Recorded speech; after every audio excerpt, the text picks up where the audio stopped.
I have asked myself what I wish I had known at my own graduation, and what important lessons I have learnt in the 21 years that have expired between that day and this. I have come up with two answers. On this wonderful day when we are gathered together to celebrate your academic success, I have decided to talk to you about the benefits of failure. And as you stand on the threshold of what is sometimes called real life, I want to extol the crucial importance of imagination. These may seem quixotic or paradoxical choices, but bear with me. Looking back at the 21-year-old that I was at graduation is a slightly uncomfortable experience for the 42-year-old that she has become. Half my lifetime ago, I was striking an uneasy balance between the ambition I had for myself and what those closest to me expected of me. I was convinced that the only thing I wanted to do, ever, was write novels. However, my parents, both of whom came from impoverished backgrounds and neither of whom had been to college, took the view that my overactive imagination was an amusing personal quirk that would never pay a mortgage or secure a pension. I know the irony strikes with the force of a cartoon anvil now, but... So they hoped that I would take a vocational degree. I wanted to study English literature. A compromise was reached that in retrospect satisfied nobody, and I went up to study modern languages. Hardly had my parents' car rounded the corner at the end of the road than I ditched German and scuttled off down the classics corridor. I cannot remember telling my parents that I was studying classics. They might well have found out for the first time on graduation day. Of all the subjects on this planet, I think they would have been hard put to name one less useful than Greek mythology when it came to securing the keys to an executive bathroom. Now, I would like to make it clear in parenthesis that I do not blame my parents for their point of view. There is an expiry date on blaming your parents for steering you in the wrong direction.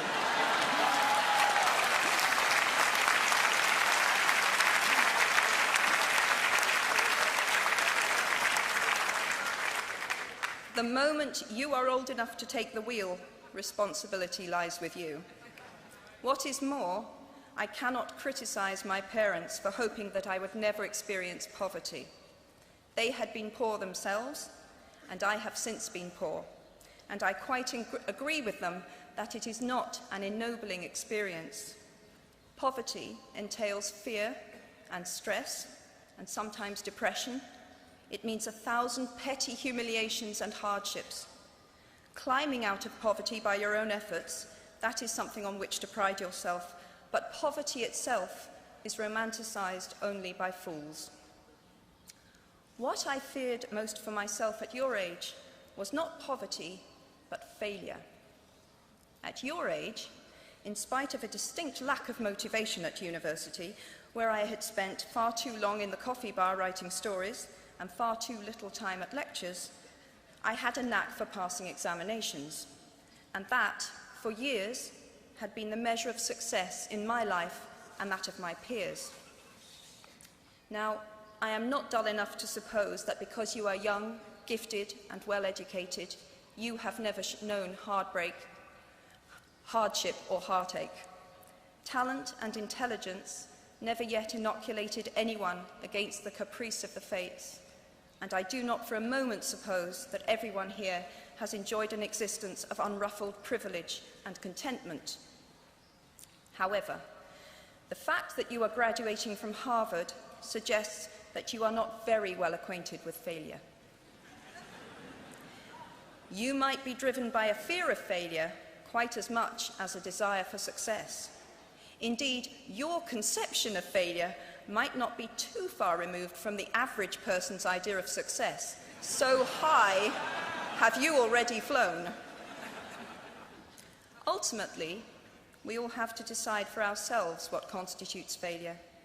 But the world is quite eager to give you a set of criteria if you let it. So I think it fair to say that by any conventional measure, a mere 7 years after my graduation day, I had failed on an epic scale. An exceptionally short-lived marriage had imploded, and I was jobless, a lone parent, and as poor as it is possible to be in modern Britain without being homeless. The fears that my parents had had for me and that I had had for myself had both come to pass, and by every usual standard, I was the biggest failure I knew. Now, I'm not going to stand here and tell you that failure is fun. That period of my life was a dark one, and I had no idea that there was going to be what the press has since represented as a kind of fairy tale resolution. I had no idea then how far the tunnel extended, and for a long time, any light at the end of it was a hope rather than a reality. So why do I talk about the benefits of failure? Simply because failure meant a stripping away of the inessential. I stopped pretending to myself that I was anything other than what I was, and began to direct all my energy into finishing the only work that mattered to me. Had I really succeeded at anything else, I might never have found the determination to succeed in the one arena where I believed I truly belonged. I was set free because my greatest fear had been realized, and I was still alive, and I still had a daughter whom I adored, and I had an old typewriter and a big idea. And so rock bottom became the solid foundation on which I rebuilt my life. You might never fail on the scale I did, but some failure in life is inevitable. It is impossible to live without failing at something, unless you live so cautiously that you might as well not have lived at all, in which case you fail by default. Failure gave me an inner security that I had never attained by passing examinations. Failure taught me things about myself that I could have learned no other way. I discovered that I had a strong will and more discipline than I had suspected. I also found out that I had friends whose value was truly above the price of rubies. The knowledge that you have emerged wiser and stronger from setbacks means that you are, ever after, secure in your ability to survive. You will never truly know yourself or the strength of your relationships until both have been tested by adversity. Such knowledge is a true gift, for all that it is painfully won, and it has been worth more than any qualification I ever earned. So given a time turner, I would tell my 21-year-old self that personal happiness lies in knowing that life is not a checklist of acquisition or achievement. Your qualifications, your CV, are not your life, though you will meet many people of my age and older who confuse the two. Life is difficult and complicated and beyond anyone's total control, and the humility to know that will enable you to survive its vicissitudes. Now, you might think that I chose my second theme, the importance of imagination, because of the part it played in rebuilding my life, but that is not wholly so. Though I personally will defend the value of bedtime stories to my last gasp, I have learnt to value imagination in a much broader sense.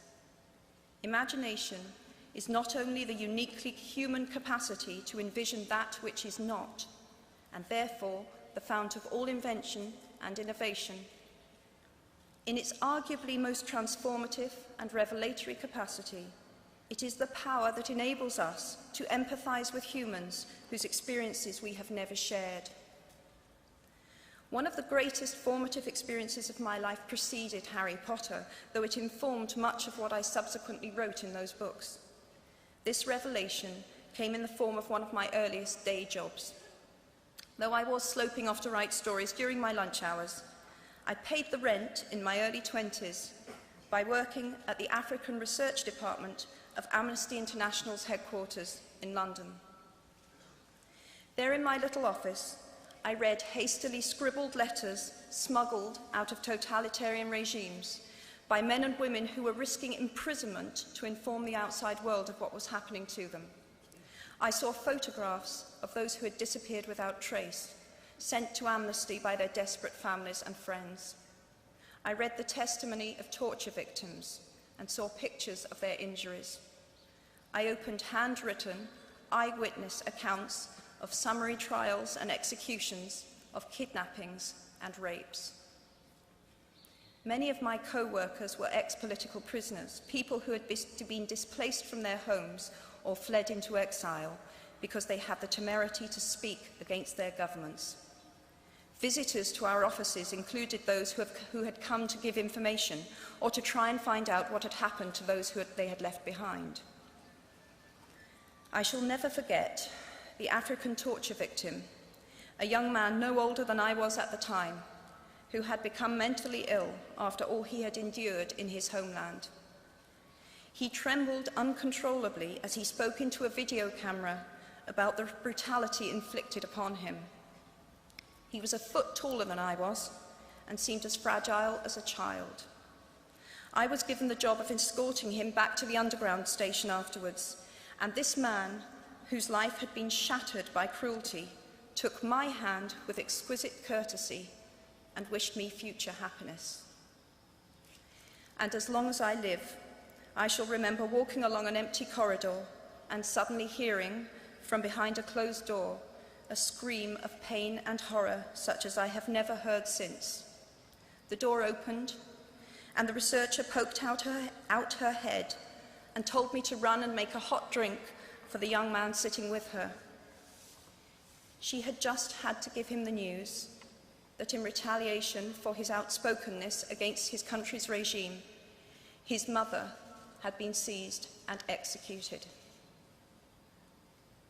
Every day of my working week in my early 20s, I was reminded how incredibly fortunate I was to live in a country with a democratically elected government, where legal representation and a public trial were the rights of everyone.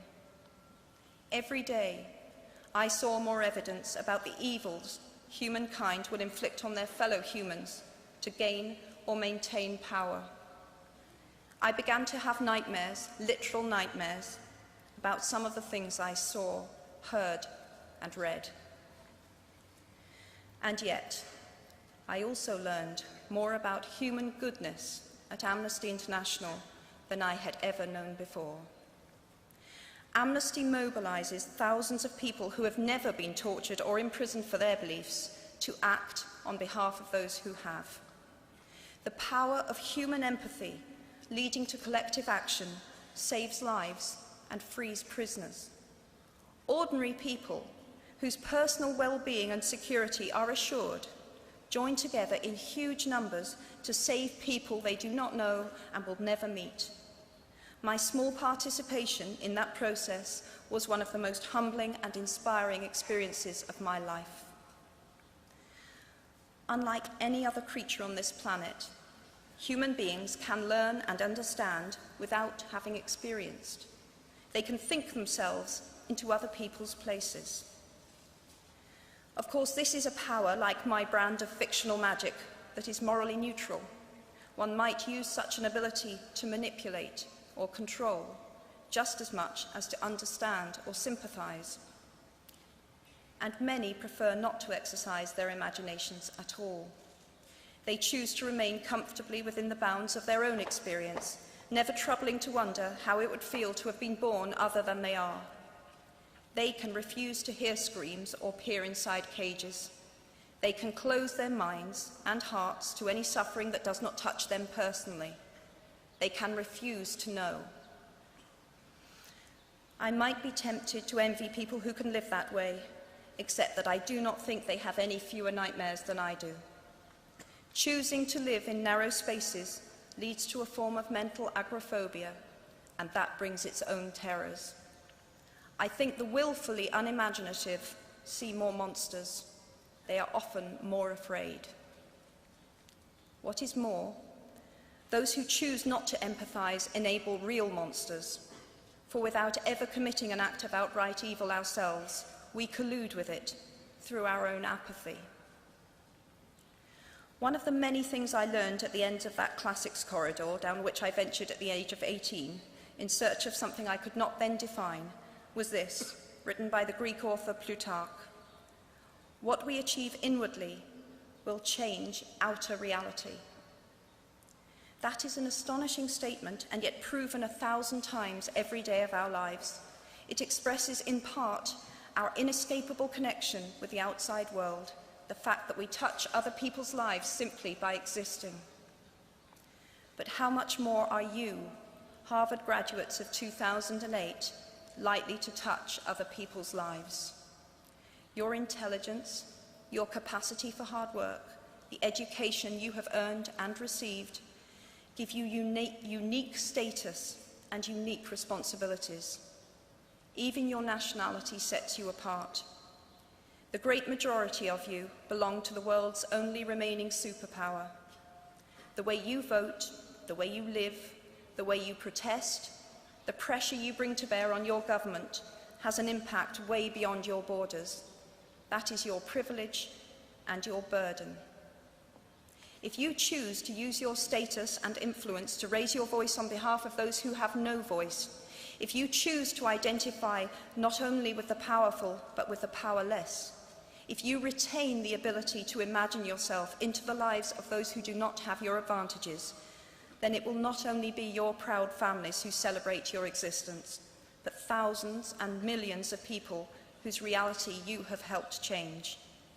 We do not need magic to transform our world. We carry all the power we need inside ourselves already. We have the power to imagine better. I am nearly finished. I have one last hope for you, which is something that I already had at 21. The friends with whom I sat on graduation day have been my friends for life. They are my children's godparents, the people to whom I've been able to turn in times of real trouble, people who have been kind enough not to sue me when I took their names for Death Eaters.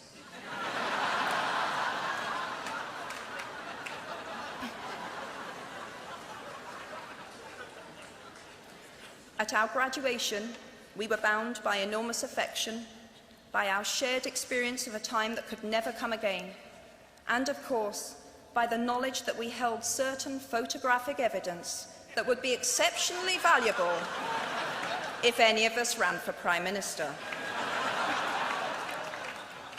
So today, I wish you nothing better than similar friendships.